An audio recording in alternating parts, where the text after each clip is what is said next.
2. Le grondement atténué et régulier différait peu du mugissement du vent au dehors, mais en plus doux. Il provenait de l'un des nombreux couloirs reliant les multiples pièces et les entrepôts du bâtiment principal. Le bruit se déplaça doucement vers la salle de jeu. Leurs oreilles perçurent son approche, mais aucun des hommes réunis là ne se retourna. C'était un bruit familier et il n'y avait vraiment aucune raison de s'inquiéter. Knowles s'arrêta brusquement devant l'une des portes et se retint en montant. Ses jambes remuèrent alternativement tandis qu'il cherchait à garder l'équilibre sur ses patins à roulettes. Il regarda les autres. « J'ai entendu !» Il aperçut le corps allongé sur les tables de bridge. « Qu'est-ce que ça signifie ?»« Personne ne le sait encore, » lui dit Fux. « Tu as une idée ?»« Bien sûr !» Le cuisinier adressa un sourire au jeune biologiste. « Nous sommes peut-être en guerre avec la Norvège. » Palmer n'était pas beaucoup plus âgé que Knowles. Il avait fini par régler le problème de ses cheveux qu'il coiffait en queue de cheval, attachée par un élastique. Il sourit à la plaisanterie du cuisinier et alluma un joint. Palmer avait un drôle de sourire. Il s'occupait plutôt bien de mécanique et pilotait pas mal, mais de temps en temps, il avait du mal à communiquer avec autrui. Certains épisodes d'un passé légèrement gauchiste, surtout dans les années 60, remontaient parfois à la surface et le hantaient physiquement et chimiquement. Il avala une bouffée de son joint et sourit à Gary. Malgré leur milieu social totalement opposé, ils s'entendaient bien. Dans un endroit comme celui-là, cela valait mieux. Tout se passait sans anicroche entre Gary et Palmer parce qu'aucun des deux ne prenait l'autre au sérieux. « Je me demandais quand el capitaine allait avoir une chance d'utiliser son pistolet à bouchon. » Gary lui jeta un regard sombre et se tourna vers Fux. Le biologiste étudiait toujours la grande carte. « Depuis quand sont-ils installés ici ? Tu as dit que tu ne pensais pas que ce soit depuis longtemps. » Fux s'écarta de la carte et se mit à fouiller dans un fichier. Il en sortit une fiche. « Depuis 8 semaines, d'après cette note. » Le docteur Copper entra dans la salle immédiatement, suivi de Bennings qui boitait beaucoup plus que sa blessure ne l'exigeait. Gary sembla peu convaincu. « Des nouveaux venus, relativement. 8 semaines. C'est peu pour rendre les gars cinglés. »« Tu dis une connerie, mon ami. » Knowles tapa le parquet de ses patins, ce qui fit tourner les roues. « Il suffit de 5 minutes pour faire perdre la tête à un homme, ici, s'il est déjà un peu dérangé en arrivant. »« C'est fichtrement vrai, » approuva Palmer. Il commençait à se sentir plané. Gary s'en foutait car Palmer faisait bien son boulot. Knowles poursuivit après avoir fait le rapport entre l'RBA de Palmer et la cigarette sans tabac qu'il fumait. « Palmer a toujours été comme il est maintenant, depuis le premier jour. » Le sourire de Palmer s'élargit. « Cela dépend des individus, » dit Copper d'un ton plus sérieux que le cuisinier, tout en étant d'accord avec lui. Il arrive que les conflits de la personnalité, combinés avec les problèmes engendrés par la réclusion et l'isolement, se manifestent avec une rapidité surprenante. Gary réfléchit et demanda à Fux. « Est-ce que la fiche indique le nombre d'hommes de leur équipe permanente ?» Fux jeta un coup d'œil sur la feuille à moitié sortie du fichier et retroussa les lèvres. « Si elle est à jour, ils ont commencé avec 6 hommes, donc il doit en rester 4 à présent. » Ce n'est plus nécessairement valable actuellement, énonça Copper calmement. L'attention générale se porta sur le docteur. « Ça veut dire quoi, Toubib ?» demanda Bennings étonné. « Ça veut dire que nous ignorons quand nos 2 visiteurs ont perdu la tête. Pourquoi et s'ils étaient seuls à être fous ?» Il montra d'un geste significatif le corps inerte. « S'ils ont agi seuls, des gars aussi dingues peuvent avoir occasionné pas mal de dégâts chez eux avant de venir ici. Ça peut expliquer pourquoi Sanders n'arrive pas à les joindre par radio. Peut-être s'occupent-ils simplement de leur propre transmission, remarqua Norris.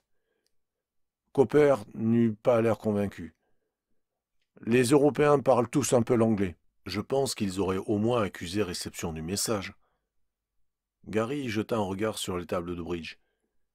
Il n'a pas dit un mot d'anglais. Il était trop tendu, suggéra Copper. Dans des circonstances pareilles, les gens ne peuvent penser que dans leur langue maternelle. Le directeur de la station se détourna et murmura mécontent. Si ce que tu dis est vrai, en ce qui concerne les dégâts qu'ils ont pu faire dans leur camp, nous ne pouvons être d'un grand secours. Oh, mais si, rétorqua le docteur.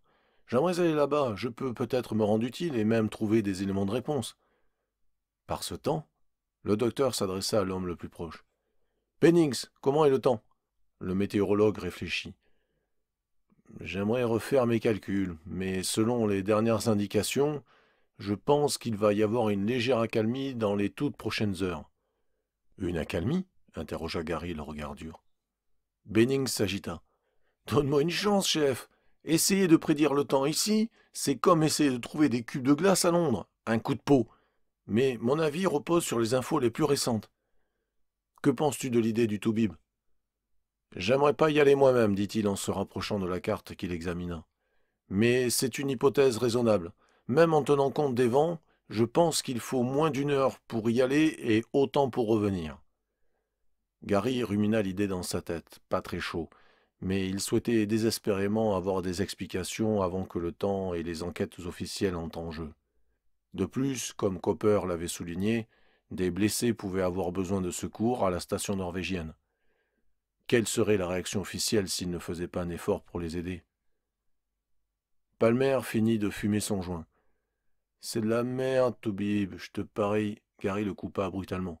Laisse tomber, Palmer. Il se tourna vers Copper qui attendait patiemment sa décision. Toubib, tu es un emmerdeur. Puis il s'adressa à Norris. Va chercher Macready. Quelques rires fusèrent dans la pièce. Norris sourit à son supérieur. Macready ne va aller nulle part. Il s'est enfermé dans son bunker et n'en sortira qu'au printemps. Qui a dit que les humains ne pouvaient hiberner? Gary prit l'air ennuyé. Va le chercher. C'est toi le patron, patron. Norris se dirigea vers la porte. De toute façon, il est probablement défoncé. Palmer devrait y aller. Malgré l'habitude, Norris mit plusieurs minutes pour se préparer à sortir. La démarche alourdie par plus de 30 kilos de vêtements isolants, il sortit. Le vent fouetta violemment son visage à la seconde où il poussa la porte.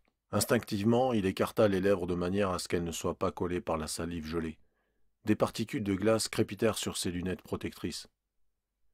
Bennings avait peut-être raison. Il eut l'impression en montant les marches que le vent avait légèrement diminué et n'était plus qu'intimidant au lieu d'apparaître fatal à brève échéance. Bien sûr, il n'avait pas encore expérimenté une véritable tempête hivernale et actuellement il jouissait d'un temps automnal relativement clément. Il se dirigea vers un baraquement situé à une centaine de mètres du bâtiment principal et relié à lui par des corps de repère et un chemin en planche. Une centaine de mètres à pied dans l'Antarctique équivalait à près de 100 kilomètres, même si le promeneur avait la chance de voir où il allait. Il atteignit le haut de l'escalier et longea le chemin en planche. Ses mains gantées glissèrent sans peine sur la corde de repère. Des petits bouts de glace pendaient sur la corde et se brisaient lorsque ses doigts entraient en contact avec eux. Il utilisait la corde non pas pour se guider, mais pour remonter la côte légère. Ici, les bras devaient suppléer aux jambes qui avaient tendance à faiblir après une exposition même brève au froid glacial. Il faisait une chaleur réconfortante à l'intérieur du baraquement doté de doubles cloisons et d'un radiateur à foyer rayonnant. Macready faisait régner une température aussi tropicale que les règlements l'autorisaient. Il avait horreur du froid, peut-être encore plus que Sanders. La solitude ne le gênait pas, et la paye, extraordinaire, permettait de supporter le reste. Il sortit des cubes de glace du réfrigérateur et les versa dans son verre. Le liquide ambré d'une teneur en alcool impressionnante recouvrit les glaçons. « Fou, j'ai 4 !» dit une voix calme qui n'était pas la sienne. Macready sirota son whisky et s'approcha de l'échiquier. Un grand sombrero gaiement coloré de Veracruz retombait sur sa nuque et sautait doucement dans son dos. Il se pencha pour abaisser l'ampoule électrique nue suspendue au plafond. Le logement, petit, prévu pour une personne, était meublé avec un négligé contemporain. Gary lui donnait le nom de porcherie. Macready préférait l'épithète habité. C'était un point sur lequel le directeur de la station n'insistait pas. Macready accomplissait son travail, en général. Plusieurs grandes affiches très colorées de régions chaudes égayaient un peu la pièce. Naples, Rio, la Jamaïque, Acapulco, auxquels s'ajoutaient des posters représentant une belle blonde et 2 rousses. Il faisait tellement chaud qu'on transpirait. L'échiquier électronique posé sur la table était plus grand que le modèle normal. Macready s'assit et gloussa en voyant l'erreur de son adversaire. « Pauvre con, tu es en train de perdre, hein ?» Il réfléchit un moment puis joua. La réponse de la machine fut immédiate. Le pion prend la dame en B4. Les pièces manipulées électroniquement tremblèrent légèrement en se déplaçant sur l'échiquier. Le sourire de Macready s'évanouit rapidement lorsqu'il étudia le nouvel alignement. Quelqu'un frappa à la porte.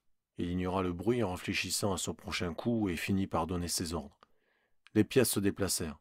« Tour G6 » dit la voix implacable à l'intérieur du jeu. « Échec !» Les coups redoublèrent. Macready grinça des dents en regardant l'échiquier. Il se pencha en avant et ouvrit un petit volet latéral. Un circuit coloré le fixa. Il renversa dessus la fin de son verre. La machine explosa accompagnée d'une petite étincelle et d'un peu de fumée. Fou D3 prend tour sur D5, roi B2, pion 2 G6, G7, G8, G9, pion...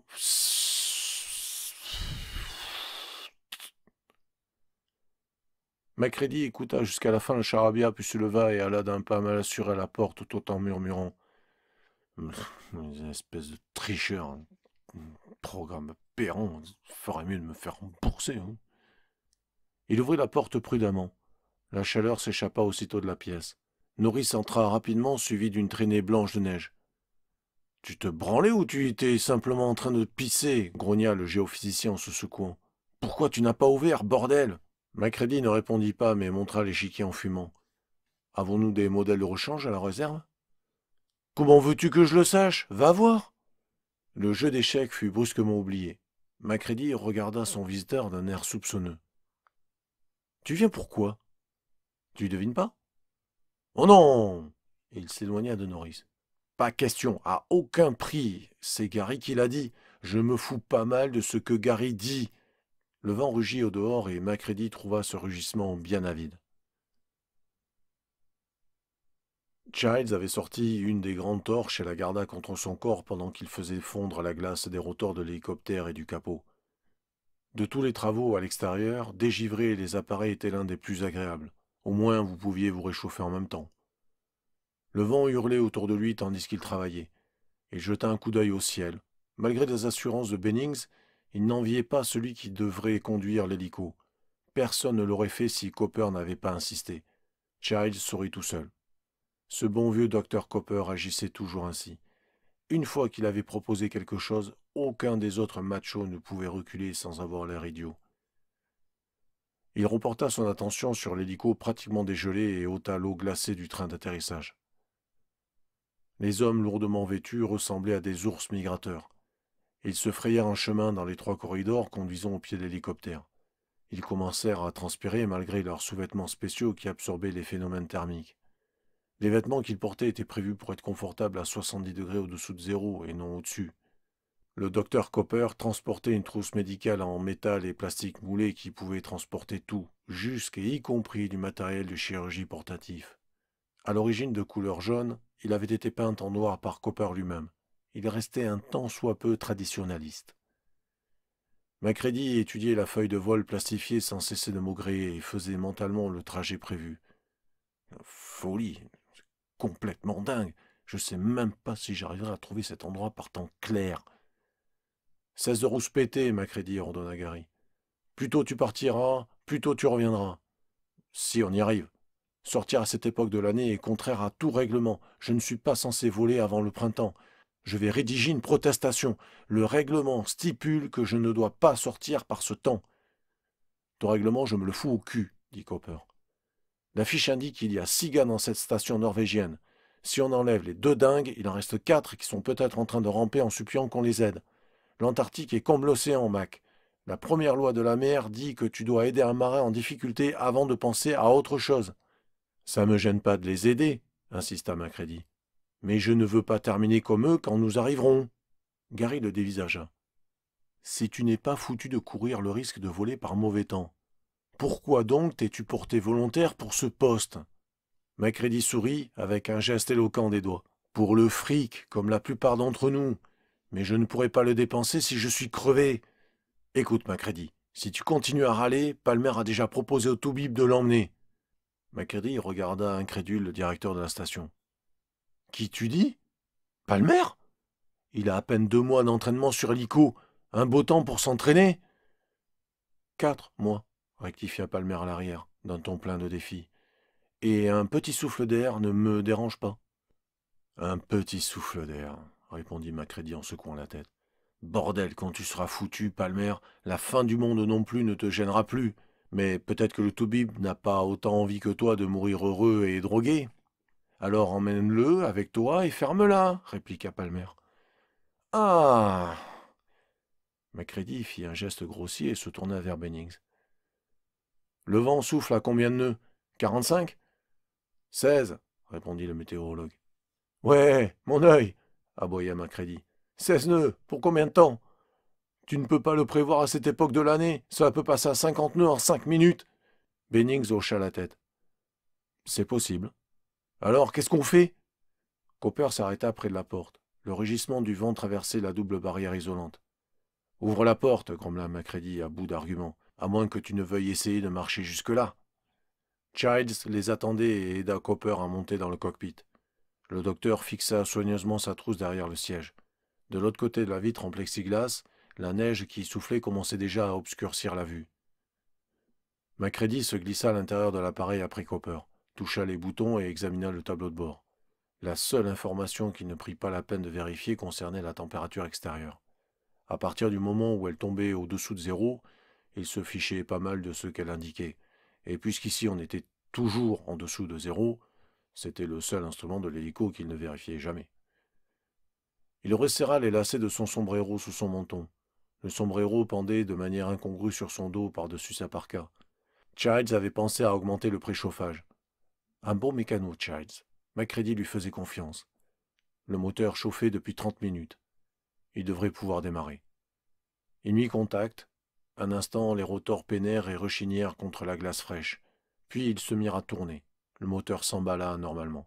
« Accroche-toi, Toubib !» dit-il à son passager. « On n'est pas à Disneyland !» Il tira sur les commandes. L'hélico se souleva, oscilla latéralement une seconde, puis commença à s'élever régulièrement dans le ciel. Macready le maintint stable et se dirigea vers le nord-ouest au-dessus du paysage blanc.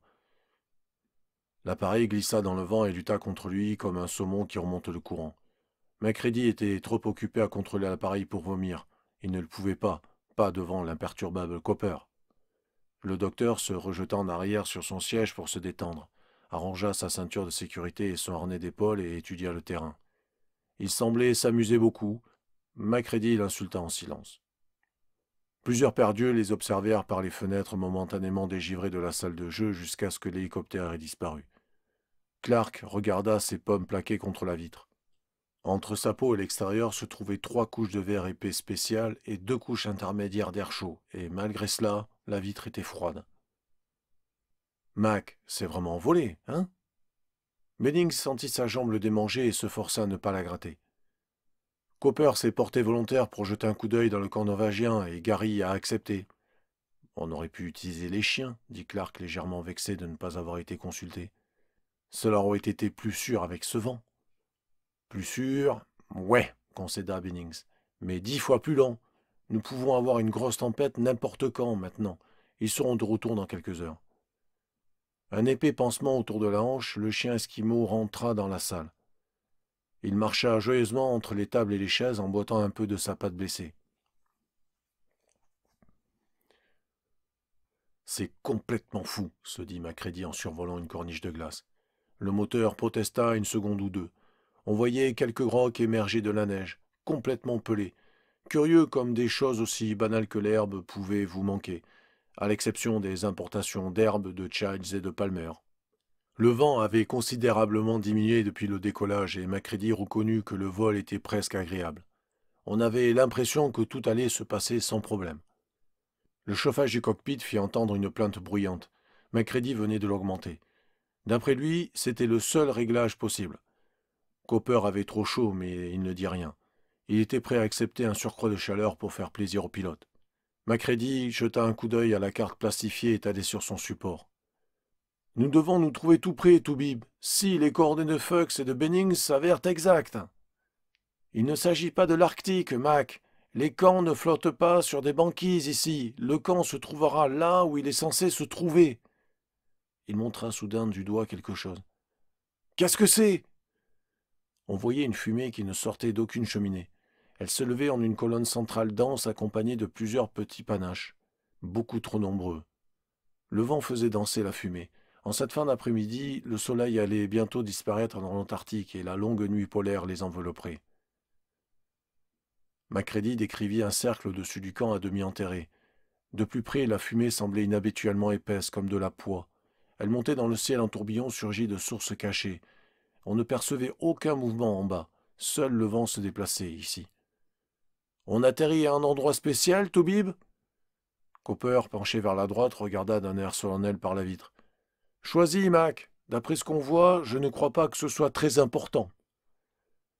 Une accalmie du vent permit à Mac d'atterrir sans encombre. Il coupa les gaz et mit en marche le préchauffage pour empêcher le moteur de geler. Les rotors ralentirent. Leur bourdonnement réconfortant s'évanouit dans le silence et se mêla aux plaintes du vent. Macready déverrouilla la porte du cockpit et sortit. Son premier regard fut pour le ciel. Il était un bleu cobalt, à l'exception de quelques nuages qui se déplaçaient rapidement. Impossible de dire combien de temps durerait l'éclaircie. Il devait faire vite. Ils avancèrent d'un pas lourd vers le camp qui, comme le leur, était presque entièrement enfoui sous la glace. Un grand bâtiment préfabriqué métallique se dessinait en face d'eux, plein de trous béants qui n'étaient pas d'origine. Macready eut beau chercher, il ne put trouver une fenêtre intacte. Le verre brisé brillait dans la neige comme des diamants. De la fumée s'élevait de la surface gelée. On avait l'impression que le sol lui-même était en feu. Différents matériaux brûlaient tout seuls, s'enfonçaient dans la glace et finalement s'éteignaient. Une braise enflammée tourbillonna et les deux hommes s'écartèrent instinctivement, même si, ici, le feu était généralement un compagnon apprécié. Difficile de perdre ses réflexes. Cooper ne dit rien et se contenta d'observer. Macready n'arrivait pas à se concentrer. L'endroit ressemblait à Carthage après la dernière guerre punique. Il ne s'était pas attendu à cela, pas à cette dévastation totale. Macready retourna à l'hélicoptère, prit la clé de contact et la mit dans sa poche d'un air pensif. Ils finirent par localiser la source du foyer principal et la raison pour laquelle la fumée sortait en une colonne inhabituellement épaisse. Elle s'échappait de ce qui s'avéra être un bûcher funéraire improvisé. Livres, pneus, mobilier, bouts de bois, tout ce qui pouvait brûler avait été amoncelé là à l'extérieur, et on y avait mis le feu. On distinguait parmi du petit bois inorganique les restes calcinés de plusieurs chiens et au moins d'un homme. Un amoncellement de matière visqueuse noire qui aurait pu être de l'asphalte ou du goudron de toiture brûlait en dégageant une odeur plutôt agréable au milieu des débris restants. Un petit bidon d'essence débouché se trouvait à côté du tas. Un autre plus gros était renversé. Macready les examina successivement. Ils étaient vides. Il jeta un coup d'œil à gauche. Entendait-il uniquement le murmure du vent? Il échangea un regard avec Cooper. Le visage du docteur était pâle, mais ce n'était pas dû au froid. Macready retourna à l'hélicoptère et ouvrit la porte du cockpit. Le fusil de chasse glissa facilement de son support derrière le siège du pilote. Il vérifia qu'il était chargé, prit une boîte de balles dans le compartiment inférieur et la mit dans sa poche, puis il se hâta de rejoindre Cooper. Le docteur regarda le fusil dont le but différait tant de celui des instruments contenus dans sa trousse. Mais il ne fit aucune objection. Le fusil n'apparaissait pas très utile face à la violence qui avait déferlé dans le camp.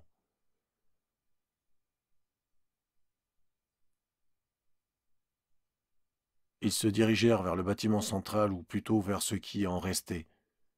Des braises étincelantes continuaient de tournoyer autour d'eux. L'une d'elles s'écrasa sur la manche de Macready qui la chassa d'un air absent. La porte n'était pas verrouillée. Macready tourna le loquet, recula et ouvrit avec la gueule du fusil. La porte pivota sans difficulté vers l'intérieur. Devant eux s'étendait un long corridor complètement obscur. Un interrupteur se trouvait juste sur le montant de la porte. Cooper l'actionna plusieurs fois sans résultat. Il sortit une lampe de poche de son manteau et la dirigea vers le corridor. « Y a quelqu'un » Pas de réponse. La lampe éclaira les murs, le sol et découvrit un tunnel légèrement différent des leurs par sa forme et sa construction. Le murmure du vent incessant ne leur apporta aucune information. Cooper regarda le pilote qui haussa les épaules. « À toi de jouer, Toubib. » Cooper fit un signe de tête et entra. Macready le suivit et marcha derrière lui. Ils avancèrent lentement à cause des débris qui encombraient le corridor. Chaises renversées, caisses, Fila en vrac, bidons d'hiver rendirent leur marche dangereuse. Macready tomba une fois face contre terre, lorsque ses pieds se prirent dans un appareil de télévision qui avait explosé. Cooper tressaillit, puis jeta un regard de reproche au pilote. « Veux-tu que je porte le fusil » demanda-t-il en tendant la main. Macready répondit, furieux contre lui-même. « Je vais faire attention, ça ne se reproduira plus. Surveille seulement l'endroit où tu diriges ta lampe. » Cooper acquiesça et s'efforça de garder le faisceau de lumière centré à la fois sur le sol et sur le corridor devant eux. Il faisait aussi froid à l'intérieur qu'à l'extérieur. « Le chauffage a été coupé depuis un bon bout de temps, dit-il. Macready opina de la tête et essaya de percer l'obscurité. « S'il y avait un survivant, il a dû mourir de froid. »« Pas nécessairement. Ce n'est pas parce que cette partie est exposée et non chauffée que le reste du camp se trouve dans les mêmes conditions. Ton logement a son propre chauffage, par exemple. »« Ouais, mais si le générateur s'arrête, je me transforme en sucette glacée dans les 2 heures. » Ben, ils ont peut-être des radiateurs à propane portatifs. Macready lui jeta un regard amer. « Je t'aime bien, Toubib. Tu es un optimiste indécrottable. » Cooper ne répondit pas. Il continua à balayer le sol et les murs de son faisceau lumineux. Le vent hurlait au-dessus de leur tête. Macready s'arrêta. « Tu entends » Cooper prêta l'oreille tendue. « Oui, il me semble. » Il déplaça sa lampe. C'est un bruit d'origine mécanique. Le bruit faible se transforma rapidement en un sifflement audible. Tandis qu'ils longeaient le corridor, ils identifièrent le sifflement. Il s'agissait d'interférences. Une porte bloquait le bout du corridor. Les interférences venaient de l'intérieur. Cooper dirigea la lumière sur une porte qu'on avait essayé de démolir. Une hache dépassée, l'extrémité profondément enfoncée dans le bois. Macready posa son fusil, s'arc-bouta sur la hache et tira jusqu'à ce qu'elle sorte. Le bord tranchant portait des taches sombres qu'il examina brièvement et il chercha des yeux Cooper pour confirmation. Le docteur ne dit rien, ce qui suffit à Macready. Il n'y avait pas beaucoup de sang sur la hache, mais il avait gelé et formé une croûte marron.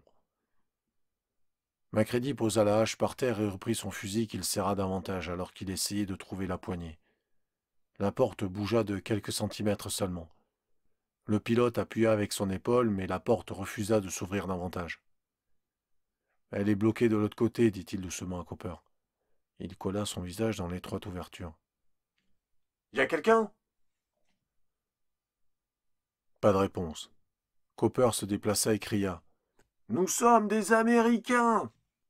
Venus vous aider !» ajouta Macready.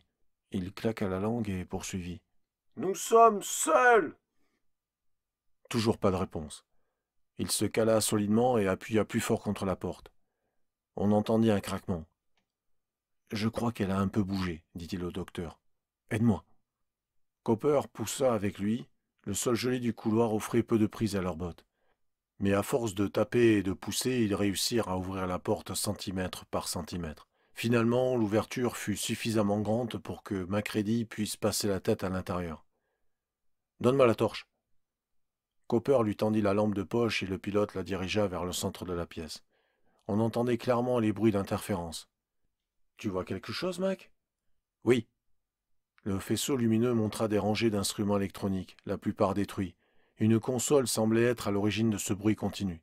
« Le centre de communication, » dit Macready au docteur. « Ça ressemble au charabia de Sanders. » Il rendit la lampe à Cooper, se cala dans l'ouverture et poussa. La porte s'ouvrit de quelques centimètres supplémentaires. Cooper le suivit et éclaira la petite pièce. Le vent caressa leur visage avec une vivacité surprenante. Cooper renversa la tête et examina les trous au plafond. Une lanterne de Gans était posée sur le coin d'une table.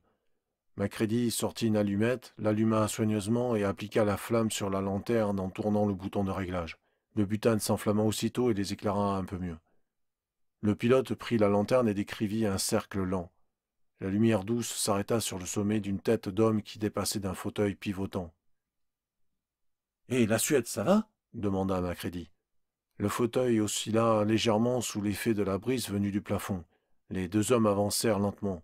Macready tendit le bras, stoppa le docteur à 1 mètre environ du fauteuil, puis visa le siège avec son fusil. « La Suède » Cooper regarda le bras de l'homme posé sur l'accoudoir du fauteuil. Une fine ligne rouge, un fil vermillon gelé partait du bras et se terminait sur le parquet en une flaque de sang coagulé. Macready poussa le fauteuil et le contourna. Cooper fit de même dans l'autre sens. L'homme assis sur son siège était légèrement vêtu, trop légèrement pour la température extrêmement froide de la pièce. Il avait les yeux ouverts, fixés sur quelque chose hors de leur champ de vision. Sa bouche ouverte avait gelé. On aurait dit qu'il avait été pétrifié à l'instant où il criait. Macready parcourut du regard le corps inerte. Il avait la gorge tranchée d'une oreille à l'autre et les deux poignets tailladés.